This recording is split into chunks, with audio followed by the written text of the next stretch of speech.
The modern world whispers a seductive lie. Speak your truth. It promises liberation, authenticity, a path to connection. But for many men, this relentless pursuit of vocal expression has become a gilded cage, leading not to freedom, but to isolation and a loss of inner strength.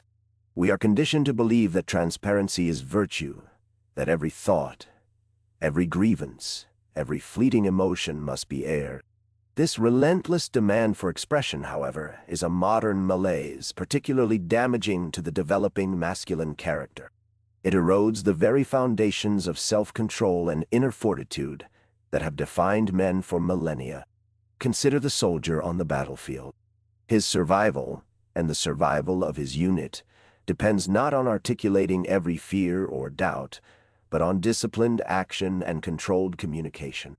His truth is in his execution, not his lament.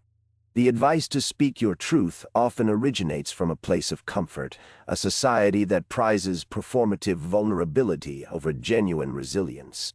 It encourages a man to externalize his internal landscape without first mastering it. This is not wisdom, it is emotional exhibitionism. True authenticity is not about broadcasting every raw impulse.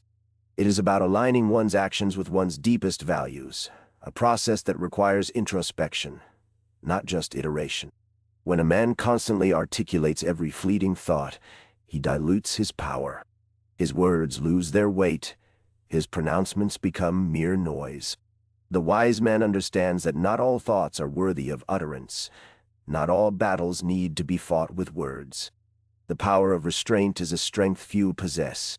This is not an endorsement of deception or passive acceptance. It is a call for discernment. The Stoics understood that our words have consequence, and that to wield them without care is to risk injury to oneself and others. Marcus Aurelius wrote, "The happiness of your life depends upon the quality of your thoughts." If one's thoughts are constantly scattered, negative, and ill-considered, broadcasting them ensures only misery. But what happens when this constant vocalization becomes an addiction? A crutch used to avoid the hard work of self-mastery. It creates a dependency on external validation, a desperate need for others to affirm the chaotic inner world. This is the opposite of strength. It is a performance designed to mask profound insecurity. A man who must constantly explain himself is a man who does not yet understand himself.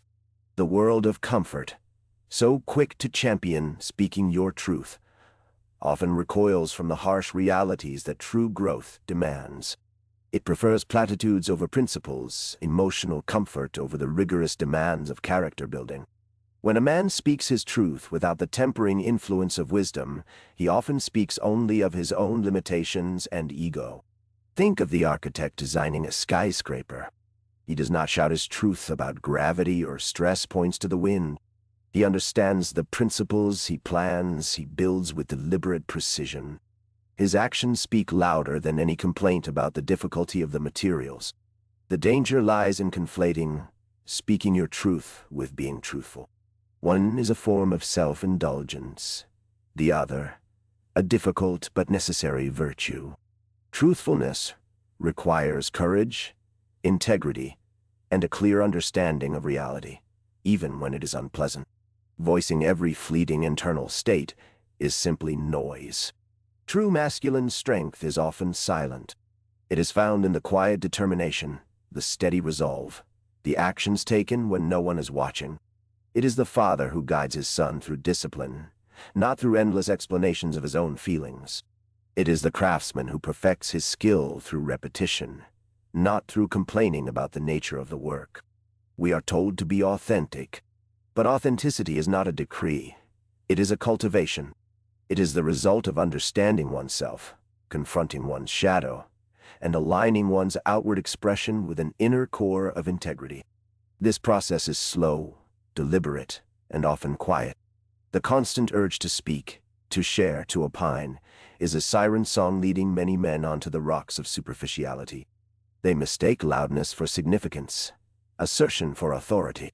The truly powerful man understands the value of silence, not as an absence of voice, but as a presence of thought. Consider the monk in his cell. His truth is not shouted from the rooftops. It is lived in the quiet discipline of his daily existence. His renunciation of external noise is a deliberate choice to amplify his inner clarity. This relentless pressure to speak is a symptom of a society that has lost its appreciation for contemplation. We value the immediate, the reactive, the performative, over the considered, the deliberate, the profound. A man who speaks only when he has something of substance to say, and who chooses his words with care, holds a power far greater than the loudest orator. His silence itself becomes a statement. We live in an era that celebrates the utterance, the confession, the airing of grievances. This is a trap. It feeds the ego, provides fleeting validation, but ultimately leaves a man hollow. The true work of becoming a man is internal. It is about building a fortress within, one that is not dependent on the fickle applause or condemnation of the outside world. The Stoics taught us to focus on what is within our control, our judgments, our impulses, our desires, and our actions. The external world, including the reactions of others to our words, is largely beyond our command. To sacrifice inner peace for the sake of external expression is a fool's bargain. The unexamined thought, when broadcast, becomes the unexamined life. The man who wields his words with precision, who understands when to speak and when to remain silent, possesses a rare and formidable strength. This is the strength that endures, the strength that commands respect, the strength that defines true masculinity. The world desperately needs men who are grounded, not reactive. Men who choose their words with the care of a surgeon, not the abandon of a drunkard. This requires the courage to be silent, to reflect, to act before one speaks. It requires the discipline to understand that not all truths are meant for public consumption, and that some of the most profound truths are lived, not merely spoken. The ultimate truth of a man's character is found not in his pronouncements, but in his actions, his resilience, and his unwavering commitment to his principles, even when the world urges him to simply speak.